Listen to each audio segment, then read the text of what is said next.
رمضان کا اصل میں جو پروگرام ہے، میں پہلے ذرا تمہید عرض کر دوں کہ ہم صرف واقف ہیں روزہ دن کا اور رات کو 1 گھنٹے کی تراویح۔ یہ بہت بڑا مغالطہ ہے، بہت بڑا مغالطہ ہے، بہت بڑا مغالطہ۔ اصل میں رمضان کا پروگرام کیا ہے؟ دن بھر کا روزہ اور رات کے اکثر حصے کو قرآن کے ساتھ لے کر جاگنا۔ لیکن حکمت خداوندی نے پہلے حصے کو تو فرض کیا ہے، دوسرے کو فرض نہیں کیا، اس کو ترغیب اور تشویق پر چھوڑ دیا۔ لیکن اس کی جو اہمیت ہے میں چاہتا ہوں کہ پہلے اچھی طرح اس کو سمجھ لیں آپ۔ دیکھیے پہلی حدیث اس میں ہے ان سلمان الفارسی رضی اللہ تعالی عنہ قال خطبنا رسول اللہ صلی اللہ علیہ وسلم فی آخر یوم من شعبان۔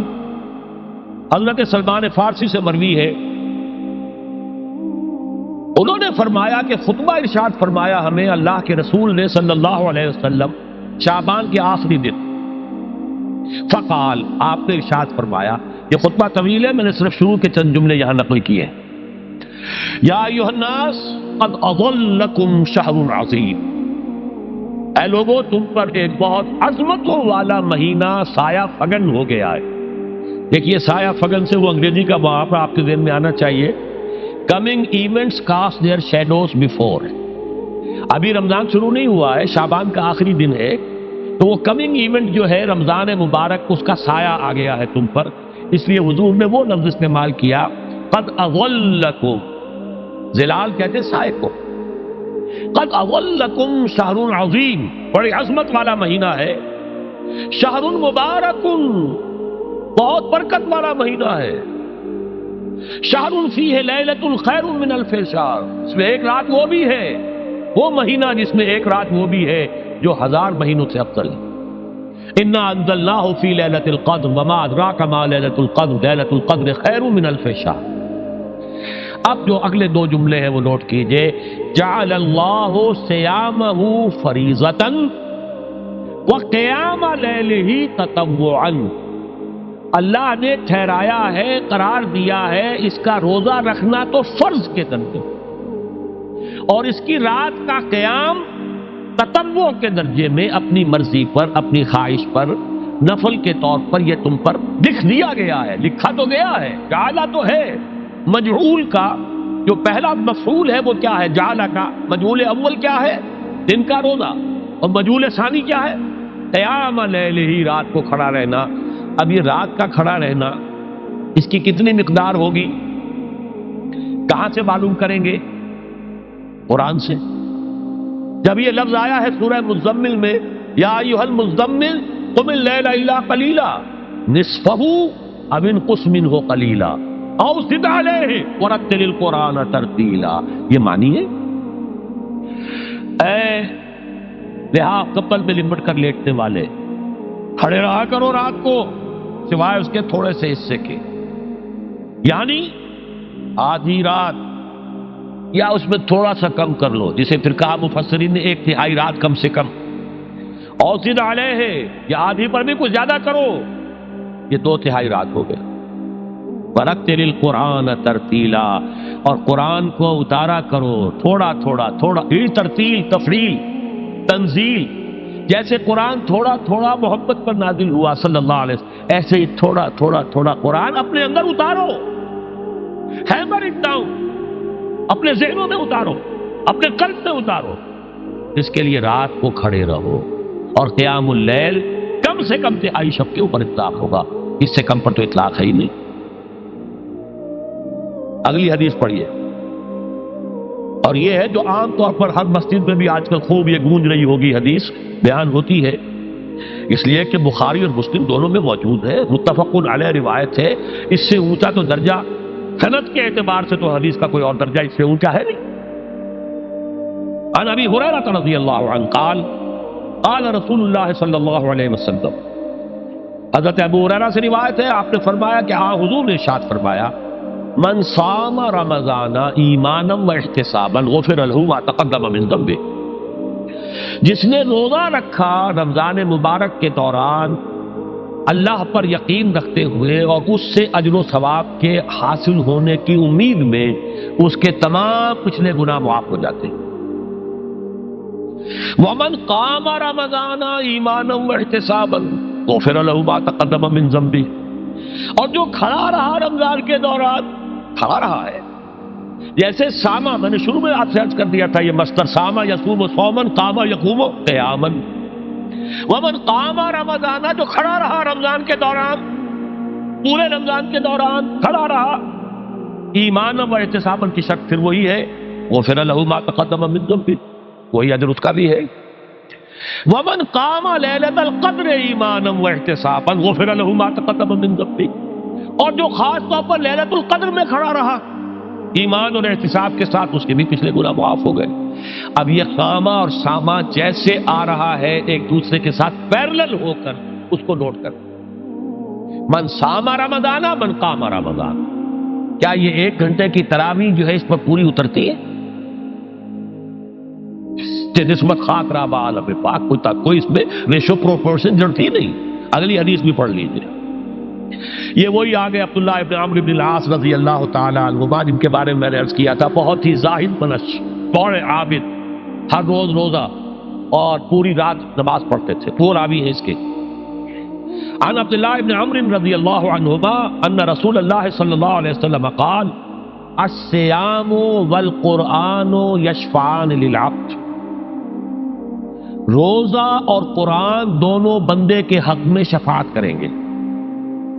یقول الصیام، روزہ یہ کہے گا اے رب، اے پروردگار، انی منعتہ الطعام والشہوات بالنہار، میں نے تیرے اس بندے کو روکے رکھا کھانے پینے سے اور شہوت سے دن کے وقت، فشفینی فی، میری وجہ سے روکا رہا، یہ کھانے کو اچھے سے اچھے جو ہے وہ موجود تھے کھانے، اور پینے کے لیے اعلیٰ سے اعلیٰ مشروب تھے، یہ رکا رہا میری وجہ سے کہ روزہ رکھا ہوا تھا، اور جیسا میں نے کہا منکوحہ بیوی موجود تھی لیکن رکا رہا، تھامے رکھا اس نے اپنے آپ کو میری وجہ سے، تو میری شفاعت اس کے حق میں قبول فرما۔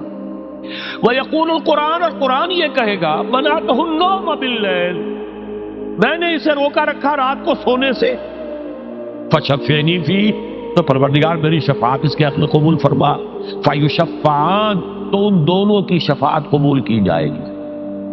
سوال یہ ہے کہ کیا روزہ 1 گھنٹے کا یا 2 گھنٹے کا ہے؟ تو یہ قیام جو ہے یہ 1 گھنٹے کا کیسے ہو گیا؟ تو میں نے پہلے کوسچن مارک آپ کے ذہن میں کھڑا کر دیا، اب جواب سنیے اس کا۔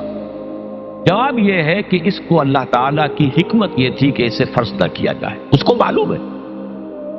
عَلِمَ أَنَّ سَيَكُونُ مِنكُمْ مَرْضَىٰ وَآخَرُونَ يَضْرِبُونَ فِي الْأَرْضِ يَبْتَغُونَ مِن فَضْلِ اللَّهِ وَآخَرُونَ، اللہ کے علم میں ہے میرے کچھ بندے ہوں گے بیچارے غریب مستور، دن پر مشقت کریں گے، محنت کریں گے، اور روزہ ہی رکھ لیں، بہت بڑی بات ہے، بہت بڑی بات۔ رات بھر کا قیام کیسے کریں گے؟ 2/3 رات کیسے کھڑے رہیں گے؟ آدھی شب کیسے ممکن ہے؟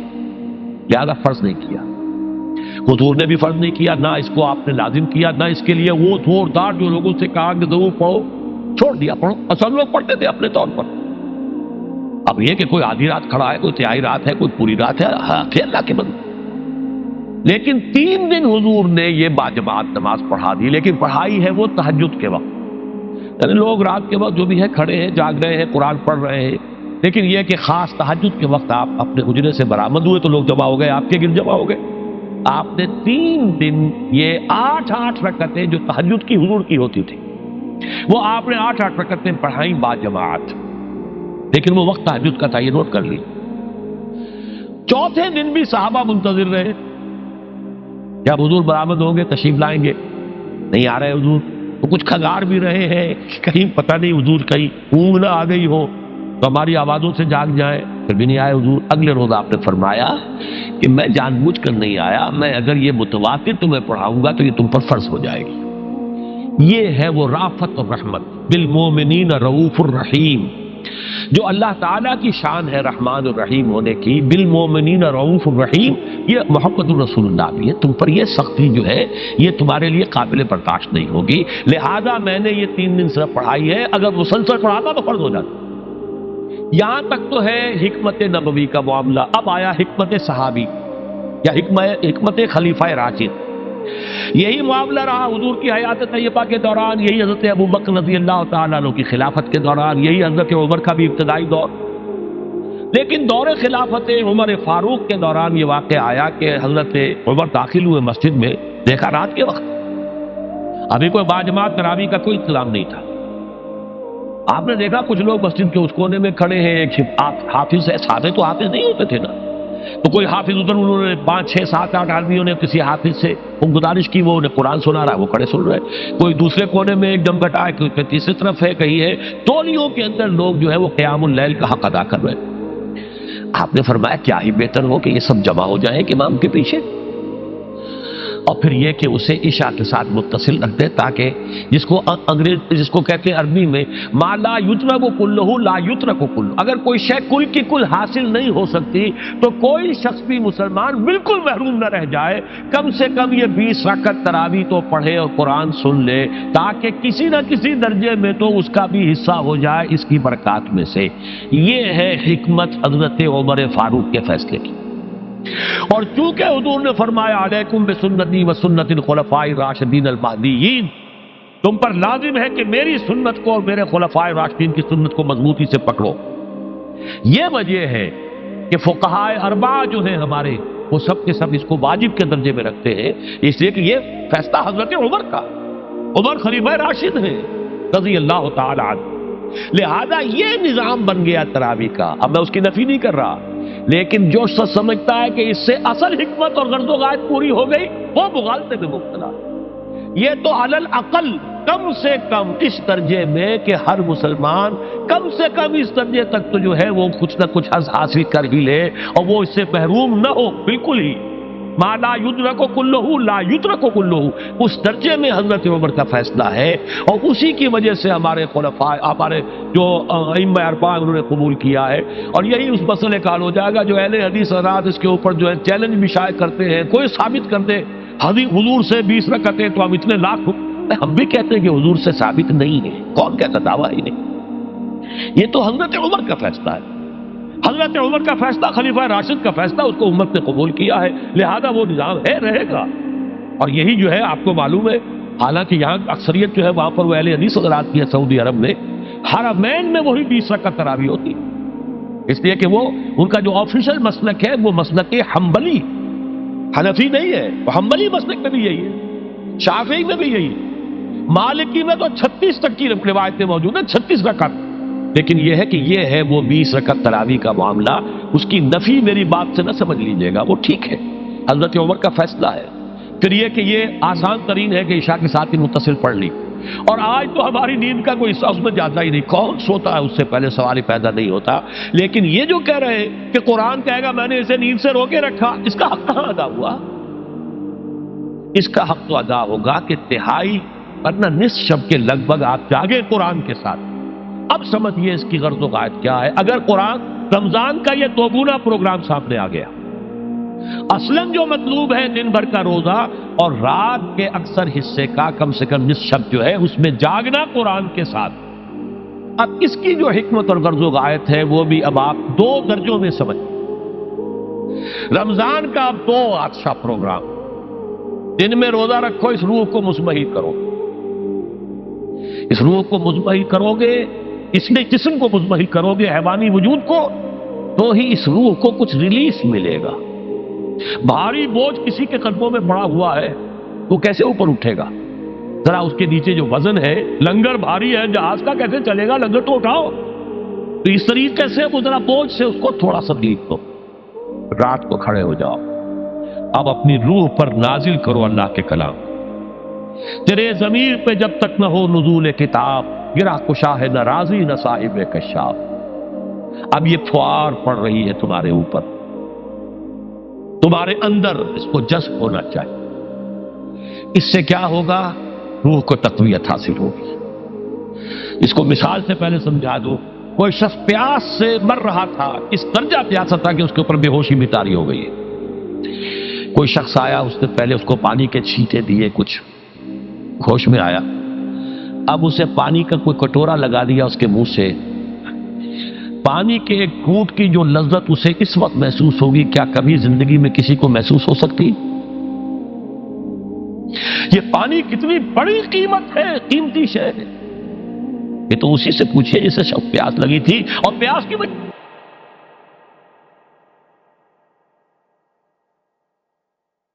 تو متوجہ ہیں، لہذا ہمیں وہ پیاس محسوس ہی نہیں ہوتی کہ یہ بھی واقعی میرے اندر کوئی پیاس ہے۔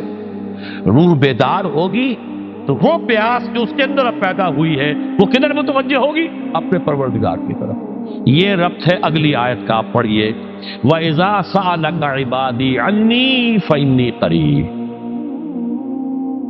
جب یہ روح بیدار ہو کر اپنے مرکز کی طرف متوجہ ہوگی، اپنے منبع اور سرچشمے کی طرف متوجہ ہوگی، اپنے مبدا کی طرف متوجہ ہوگی، تو اے میرے نبی صلی اللہ علیہ وسلم، جب میرے بندے آپ سے میرے بارے میں پوچھیں فَإِنِّي قریب، انہیں بتا دیجئے میں قریب ہی ہوں، کہیں دور نہیں، اس کی رگے جاں سے بھی زیادہ قریب۔ ہم قریب ہیں، جب چاہو ہمیں پکارو، جب چاہو دعا کرو، جب چاہو باریابی حاصل کر لو۔ ہم تو مائل بے کرم ہیں، کوئی سائل ہی نہیں۔ ہم تو ہر روز رات کے آخری گھڑیوں میں سمائے دنیا تک نزول فرماتے ہیں، اور ہماری طرف سے پکارنے والا پکارتا ہے حل من مستغفر فاغفر له، ہے کوئی استغفار کرنے والا کہ میں اسے بخش دوں؟ ہے کوئی مانگنے والا حل من سائل فاعطی، ہے کوئی مانگنے والا جسے میں دوں؟ تم سوئے ہوتے ہو، ہم تو غافل نہیں، تو غافل، متوجہ تو ہو، آؤ تو صحیح ہماری طرف۔ حدیث قدسی میں آیا ہے میرا بندہ میری طرف چل کر آتا ہے، میں دوڑ کر آتا ہوں، وہ بارش بھراتا ہے، میں ہاتھ بھراتا ہوں، میرا بندہ میرا ذکر اپنے دل میں کرتا ہے، میں اپنے جی میں اس کا ذکر کرتا ہوں، یاد کرتا ہوں، اور میرا بندہ اگر کسی محفل میں میرا ذکر کرتا ہے، میں اس سے بہت اعلیٰ محفل میں اس کا ذکر کرتا ہوں، بلائے اعلیٰ کی محفل میں ذکر کرتا ہوں۔ یہ حدیث کے الفاظ ہیں کہ تو تم غافل ہو بھائی ہم سے، ہم تو غافل نہیں۔ اغیب و ذو اللطائف لا یغیب وارجو ہو رجال لا یخیب، میں غائب ہو جاتا ہوں، وہ تو غائب ہونے والی ہستی ہی نہیں ہے، ہر آن موجود، ہوا معکم اینما کنتم۔ وَإِذَا سَأَلَكَ عِبَادِي عَنِّي فَإِنِّي قَرِيبٌ أُجِيبُ دَعْوَةَ الدَّاعِ إِذَا دَعَانِ فَلْيَسْتَجِيبُوا لِي۔ لیکن اب آئی بات اصل، یہ دو طرفہ بات ہوگی، مجھ سے دعا کرو، کسی وقت کی پابندی نہیں، کسی جگہ کی پابندی نہیں، ناپاکی کی حالت میں ہو تب بھی دعا کر سکتے ہو، میری کتاب کو ہاتھ مت لگانا، مجھ سے دعا کر سکتے ہو، دعا پہ کوئی پابندی نہیں، لیٹے مانگو، بیٹھے مانگو، ناپاکی میں مانگو، پاکی میں مانگو، جب چاہو مانگو مجھ سے، دعا میں کوئی خطرت نہیں، اور جہاں پکارو گے there and then I will listen to you and I will grant your prayers۔ اجیبو جو ہے، اجیبو دونوں مان، جواب دینا اور قبول کرنا، اجابت استجابت دونوں کا ایک ہی مفہوم ہے، جواب دینا اور قبول کرنا۔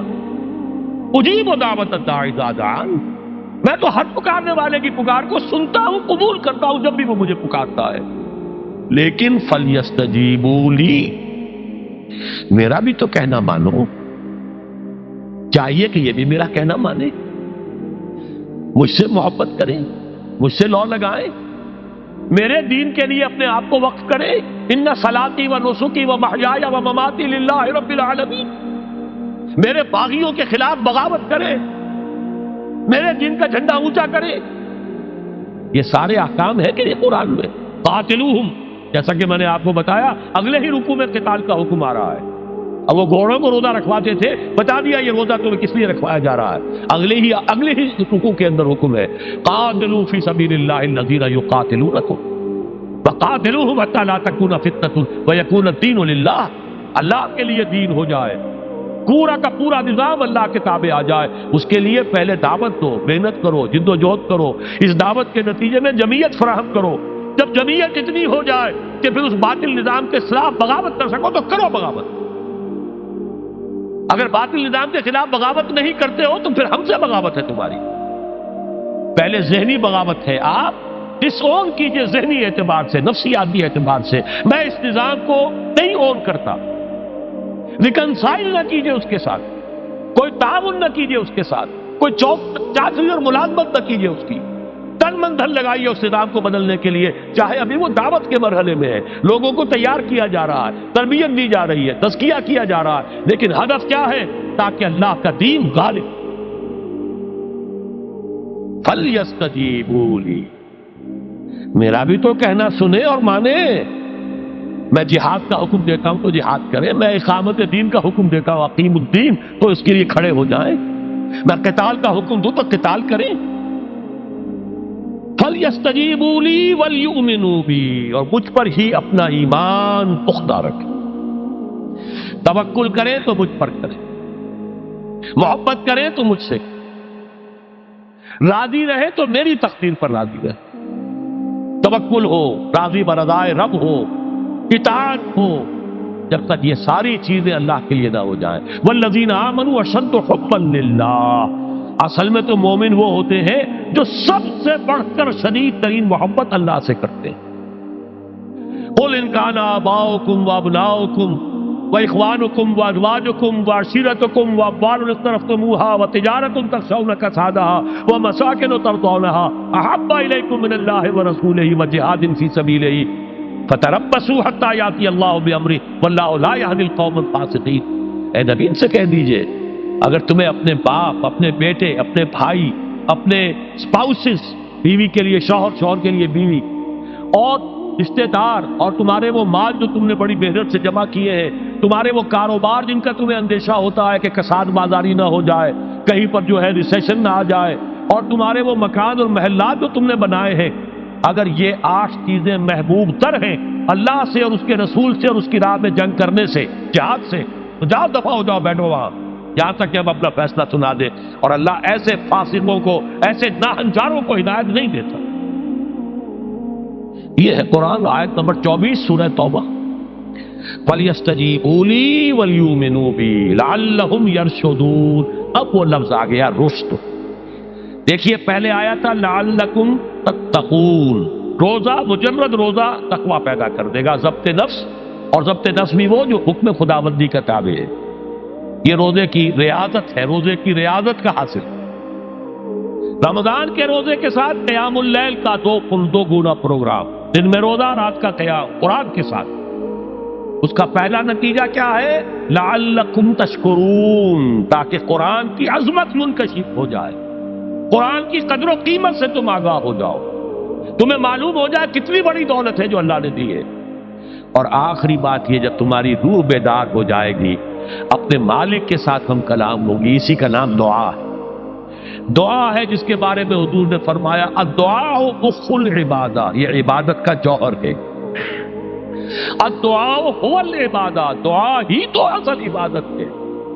یہ دعا ہی تو ہمیں میسر نہیں ہے. 17 رکعتیں پڑھنی ہیں ہم نے عشاء کی، لیکن اللہ کے ساتھ کوئی لوگ نہیں لگی، ادھر کی ادھر کی سوچیں آ رہی ہیں.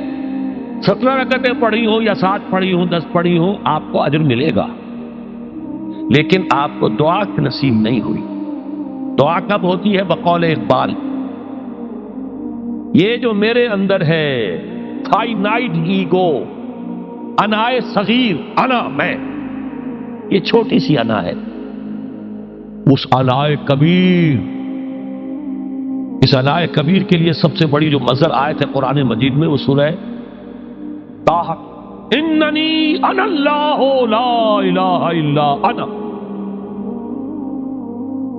میں ہوں وہ اللہ جس کے سوا کوئی نہ.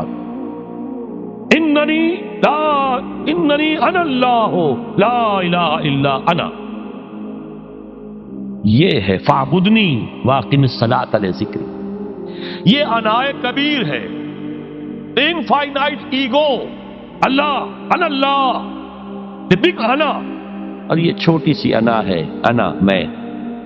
جب یہ انائے صغیر انائے کبیر کے روبرو آتی ہے، ہم کلام ہو، یہ ہے دعا. اگر یہ جاگی ہی نہیں، بیدار ہوئی نہیں، ہم کلام ہوئی نہیں، تو دعا تو حاصل نہیں ہوئی. مخ عبادت جو ہے، جوہر عبادت کا حاصل نہیں ہوا.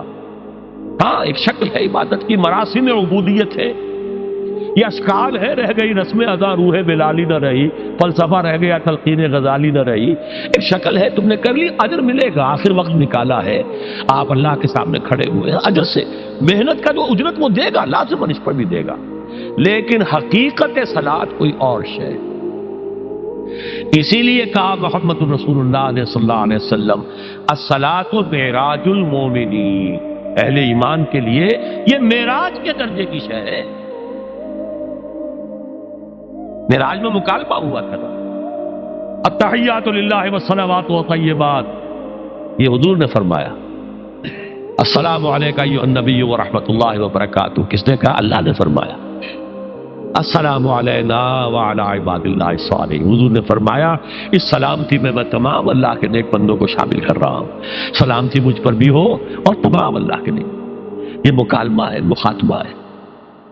جب تک یہ مکالمے اور مخاطبے کی شکل نہیں، اگر وہ انائے صغیر جاگی ہی نہیں، سوئی ہوئی ہے، بے ہوش ہے، پڑی ہوئی ہے، سسک رہی ہے یا مر چکی ہے، روح مر بھی جاتی،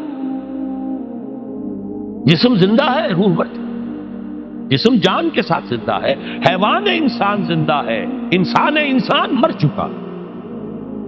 اس لیے قرآن کہتا ہے نبی یہ مردہ ہے، اموات غیر احیاء، یہ نہیں سنتے ہیں، یہ آپ کو سمجھتے ہیں آپ کے یہ بڑے غور سے سن رہے ہیں، نہیں سن رہے ہیں، یہ تو مردہ ہے، روحانی طور پر مردہ ہے، ان کی روح مر چکی ہے، یہ تو حیوان رہ گیا زندہ صرف، یہ چلتے پھرتے مقبرے ہیں، یہ چلتے پھرتے تعزیے ہیں، اس کے سوا کچھ نہیں۔ یہ ابو جہل کون ہے اور ابو لہب کون ہے؟ یہ حیوان ابو جہل ہے اور حیوان ابو لہب ہے۔ ظاہر بات ہے کہ آنکھ تو کتے کی بھی ہے اور بلی کی بھی ہے، اور کان کتے کے بھی ہے، بلی کے بھی ہے۔ کتا بھی دیکھ کر گاڑی آ رہی ہے تو اپنے آپ کو بچاتا ہے، تم نے بچا لیا تو کون سا بڑا کمال کیا۔ وہ اندر کا انسان مر چکا ہے، یہ انسان اندر کا روحانی وجود یا مر چکا ہے یا سسک رہا ہے یا دبا ہوا ہے، بے ہوش ہے۔ یہ بیدار ہو اور ہم کلام ہو، افلاک سے آتا ہے نالوں کا جواب آخر، کرتے ہیں خطاب آخر، اٹھتے ہیں حجاب آخر، آتا ہے اللہ جواب دیتا ہے۔ اجیب دعوت الداعی اذا دعان، روحانی کان کھلے ہو تو تم جواب سنو گے، ان کانوں سے نہیں۔ وہی جب محمد پر آئی تھی ان کانوں سے نہیں آئی تھی، وہ دل پر اتری تھی براہ راست۔ فإنہ نزلہ علی قلبک، ان کانوں کا ان آنکھوں کا سوال نہیں ہے، وہ دل پر براہ روح ہے محمدی پر۔ یہ روح، اسی لیے وہی کو بھی روح کہا گیا ہے، لانے والا بھی روح، اور روح الامین جس پر لایا گیا وہ بھی روح ہے محمدی، جس کا مسکن ہے قلب محمدی، اور جو لائی گئی وہ بھی روح ہے۔ وَكَذَلِكَ أَوْحَيْنَا إِلَيْكَ رُوحًا مِّنْ أَمْرِنَا، یہ قرآن ہم نے نازل کیا، ایک روح ہے اے محمد جو آپ پر نازل کی۔ مَا كُنْتَ تَدْرِي مَا الْكِتَابُ وَلَا الْإِيمَانُ، اس سے پہلے تو آپ کو کچھ پتہ نہیں تھا، کتاب کیا، شریعت کیا، ایمان کیا۔ وَلَٰكِنْ جَعَلْنَاهُ نُورًا، ہم نے اس قرآن کو نور بنا کر آپ پر اتارا ہے۔ یہ ہے، اس کے لیے ہے اصل رشد۔ اب آخری لفظ آیا رشد، یہ گویا کہ جو مختلف الفاظ ہیں قرآن میں، کامیاب، فائزون، اولئک هم الفائزون، ٹھیک ہے، فوز، کامیابی تک پہنچنے والا، اولئک هم المفلحون، یہ ایک اور لفظ ہے، لیکن راشدون یہ چوٹی کا لفظ ہے، اسی لیے صحابہ کے لیے آیا اولئک هم الراشدون سورہ الحجرات میں۔ اسی لیے انسانوں میں سے نبیوں کے بعد سب سے اونچے چوٹی کے انسان ابو بکر، عمر، عثمان، علی، ان کے لیے آیا خلفاء الراشدون، علیکم بسنتی وسنت الخلفاء الراشدین المہدیین۔ یہ رشد ہے، رشد تک پہنچنا ہے تو یہ کام ہے، اور یہ ہے اصل حاصل صیام و قیام رمضان کا۔ اولئک هم الراشدون، اللہم ربنا اجعلنا منہم، اللہم ربنا اجعلنا منہم، اللہم ربنا اجعلنا منہم۔